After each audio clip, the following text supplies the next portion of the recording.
Okay, the Chicago Bears find themselves in the news. Of course, we are in the middle of the OTA minicamp period, and this is our first chance to see what the Chicago Bears are going to look like for the 2023 campaign. We see the rookies, we see the vets. We're getting our first glimpse at a depth chart right now for the Chicago Bears, and we've got an exciting update about a new addition to the first string that I think Bears fans will be really excited about. Yeah, Nick, this is going to be great news for the Bears. They have now upgraded a crucial piece of this team. I think it's something that everyone can get on board with, and everyone's going to love the news that we have dug up today. But, Nick, I want to ask the Bears fans a question in the comments below. Who is the Bear that you think narrowly has missed out on the Hall of Fame that you think deserves to be in? We're curious to know what your thoughts are in the comments below. So the question for today's video is, which Bears player has missed the Hall of Fame or isn't even in there yet, that could be just maybe not their time yet, that you think deserves to be in there? Let us know in the comments below. Also, stay tuned to the end of today's video to hear a word from the partner of today's video, and that is Neuro. They have some great products that give you a quick and easy boost of energy. We love to take their mints or gum right before the show, give us our, clear mind focus to get through all of the Bears content you love. So stay tuned to the end of the video to hear about Neuro and some more of their products, and to get your hands on our discount code. That is the true thing here that you need to get, is the discount code. But nonetheless, Nick, let's get into it. Who is this guy that is stepping up big time for the Chicago Bears? Yeah, you brought up clear minds. I think it's pretty obvious that Matt Eberflus and Luke Getsy, head coach and offensive coordinator respectively, have a clear mind to making a smart move with the roster decision with the guy they're moving into the first string already. And then, of course, is rookie first-round offensive tackle Darnell Wright. This is according to USA Today. Mize, if you throw up the report, I will read from it. Here we go. All right, the Chicago Bears drafted Tennessee offensive tackle Darnell Wright at number 10 overall for a good reason. Wright is already rolling with the starting lineup to start the OTA sessions for Chicago. Wright was the Bears' starting right tackle to kick off the offseason program. It's not unexpected. Chicago's offensive line was substandard in 2022. I think that's kind of a high ranking to say they were substandard. They were pretty bad on offensive line last year. And Wright is coming off a fantastic final season for the Volunteers. Even so, it's not uncommon for NFL teams to make rookies earn the spot over a returning veteran. The Bears dispensed with the protocol, immediately inserting Wright into the lineup over Larry Borom, who started 9 games at right tackle for Chicago in 2022. Good on Coach Matt Eberflus for avoiding the charade. All right, Miles, I think this is actually, I agree with the reporter here. I think this is actually a really smart move by Eberflus and Getsy and company for going ahead and sliding this guy into the starting position. And look, you hear people all the time, we want rookies to earn it. We don't want to hand them anything. Look, I understand in practice, in theory, that makes a lot of sense. But in practice, this Bears offensive line was bad. And when I'm talking about practice, this is a guy in Darnell Wright who's going to need all the practice reps he gets, because he will be the day one starter. They were so bad last year, especially at the right tackle position. They need Wright to come in and be a massive upgrade. And look, he has all the physical tools. He's a mauler. He's tough. He played for a very good offensive football team at the Tennessee Volunteers against top flight competition and excelled at a very high level.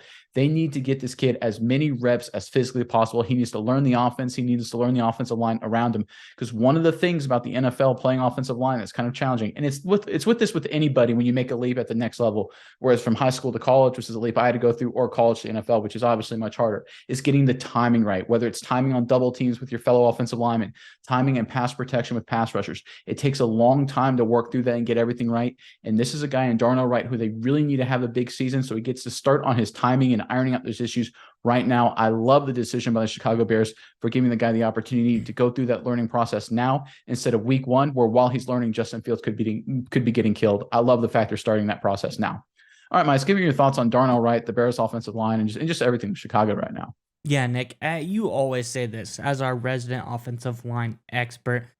It is extremely important for the offensive line. They are a unit. It is not 5 separate players. It is one unit, and they all need to gel together. So the faster they can get their true starting 5 on the field together, the better they're going to gel. And like you said, the less Justin Fields is going to be running for his life in the first game when everyone's trying to figure everything out.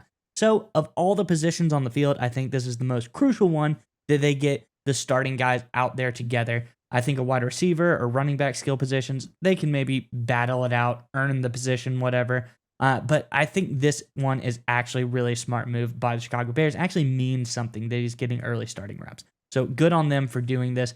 And I think this is a truly great move, a huge upgrade over Borom. Wright has tons of experience, 2 full years starting at each both left and right tackle. He had over 2,700 career snaps at Tennessee. And I think we talked about this when they drafted him, But still, this is something, if you forgot or if you hadn't heard it yet, he held up extremely well against the best young pass rusher coming into the NFL in Will Anderson Jr. when Tennessee went up against Alabama. Darnell Wright put on a clinic showing how you block an elite level pass rusher. So that has to be reassuring for Bears fans as well. This guy is a great pass blocker, always was a great pass blocker at Tennessee. So I love him here. I don't think it's going to be a mistake or whatever to start him here early. I think he truly is the best right tackle on this team. Pair it with Braxton Jones, who hopefully can make the leap a bigger year 2 this year. I think this offensive line, Nick, suddenly is just very, very solid. And this, like you said, this Bears team, not even the offensive line, the whole team obviously wasn't that great last year. There's a lot of good pieces, but as a whole, they were obviously the first overall pick traded out of that. They were the worst team in the NFL last year. But all they needed was a couple of extra pieces, string this team together, and now look what we're looking like now, Nick. This offense looks deadly. This offensive line looks great. The defense is much, much changed. I'm really loving the Chicago Bears now. I want to see how we progress through OTAs, through the offseason training program, and see how we come into the beginning of the season, because this team looks like it is going to be completely different than it was last year. Oh, and just one more point. You brought up a great thing on Darnell Wright, what he did against Will Anderson. Let's not forget, he lined up against Georgia twice a year, and literally every player on Georgia's defense is a first or second round draft pick.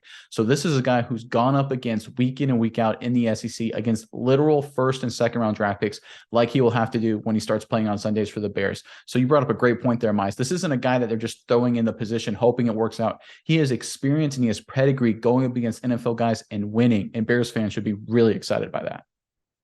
All right, Miles, we would like to give a special thanks to our partner in today's video, Neuro. That's right, Nick. And I want you to go with me on a journey really fast. I want you to imagine this.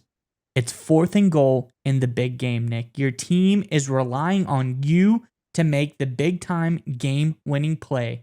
I know you've been in this situation before, Nick. The stadium is roaring. The clock is ticking. The game is on the line. But if only in that moment you were able to have some Neuro Gum. Neuro Gum will help you stay concentrated, and it gives you a burst of energy without a nasty crash. That's right, Mize. Neuro has thoughtfully curated ingredients and does endless lab testing, which means that you can reach the right state of mind safely and consistently. That's the most important part. It gives you a clean burst of energy and focus without the jitters of coffee or any of those other energy drinks. That's right, Nick. And if you click our sponsor link in the description below, you can enjoy energy, calm, and focus whenever you need it.